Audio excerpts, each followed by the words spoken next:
Welcome back to TSPN TV News. Today we have with us Tony Batista. He's a project manager with Mountain Cascade, the company in charge of the Plymouth pipeline construction.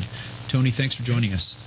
I see. Now, the Plymouth pipeline project is quite a mammoth undertaking. It's got pipes stretching through the backcountry from Plymouth to Sutter Creek. How did your company get involved with this? It was a public bid that they got interested in, and they bid it, and we happened to be low bidder. And we do these type of projects all over California and other states. How long's Mountain Cascade been around?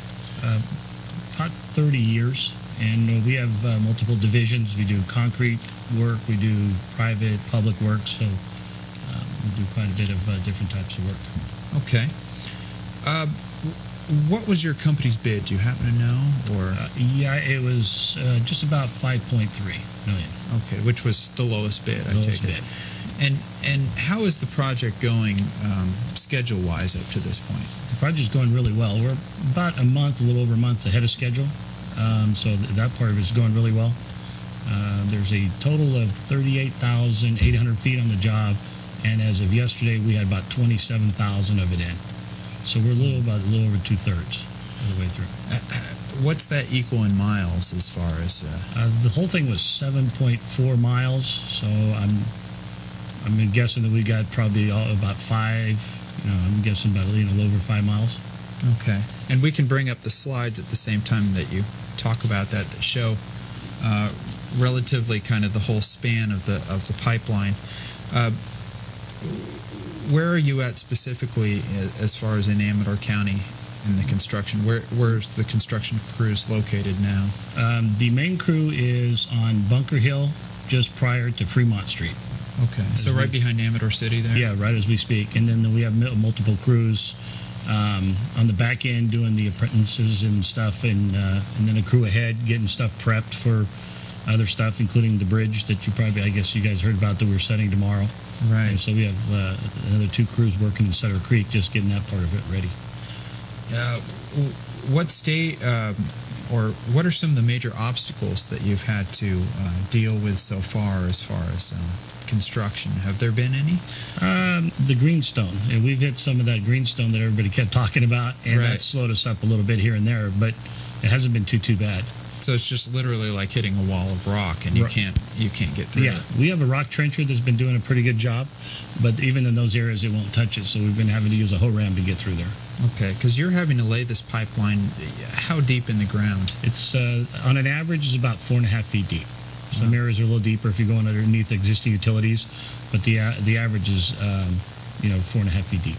And we heard there was another obstacle as far as roadways. Was there ash in the roadways? Is that something that am I on the right track there? Or was it? There is. You might be talking about the contaminated dirt yes, in the roadways, yes. The arsenic. Yeah, we have a plan, and we're basically the areas that are designated that have it. We've been stockpiling it, and it gets tested and manifested and hauled out to the proper dump site. And there's even areas where we didn't anticipate finding anything that looked suspect. We went ahead and separated it and tested it just to make sure. Okay. What are the specifications of the pipe itself? It's a 12-inch pipe, and in the high pressure zones we're using ductile iron, and then the less high pressure zones are using just C900 PVC.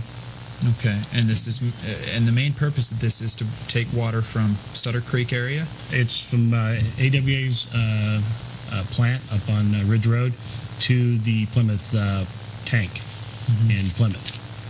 Now, we heard there was a contingency plan to activate part of the pipeline because of one of Plymouth's wells went dry. Is that true, and was that necessary? Well, we met and we put the contingency plan together just in case, and we still have that plan, but we haven't implemented it because it hasn't been needed. And so, but we do have that plan. We all met and kind of agreed that if they did get into trouble, we could do this, this, and this, and how long it would take. And we have that plan in set. We haven't implemented it because it's not necessary or hasn't been necessary. Okay. There's another challenge I heard about was there was a dry creek crossing where you needed some federal regulations were necessary. You had to get federal permission to cross over there. And we have those right now. We're the pipeline we started at the tank, and we did all the connections. We went as far as Dry Creek, and the water was still levels kind of high.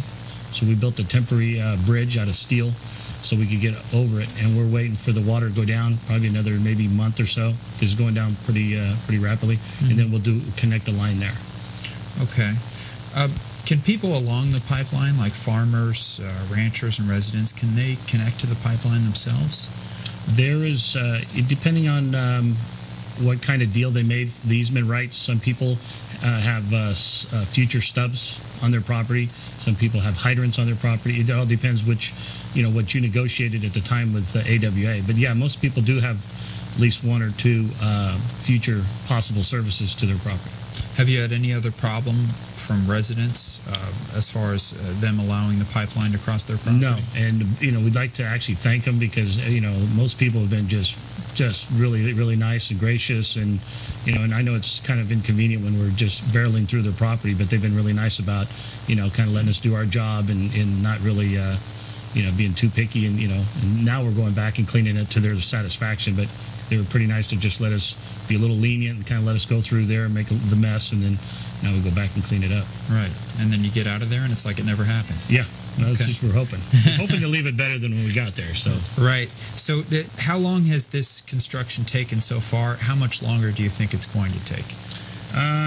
Well, I mean, the original process, I was here for a couple months doing the submittal process and that, but we've been actually laying pipe for about 3 months. And I'm guessing, we're going to have a little slow stuff in the street in Sutter Creek. So I figure maybe another 3 months, 2 to 3 months, and we should have hopefully most of the pipe in. And then the other stuff will be a lot of testing, cleaning up, and there's a lot of tie-ins, a lot of little miscellaneous things that will take a little bit of time, to get cleaned up. And then this should, in theory, solve many of Plymouth's water problems. It should, because the future. Yeah, the way they have it set up, they should be able to get plenty of water from AWA's main center up here on Ridge Road. Okay.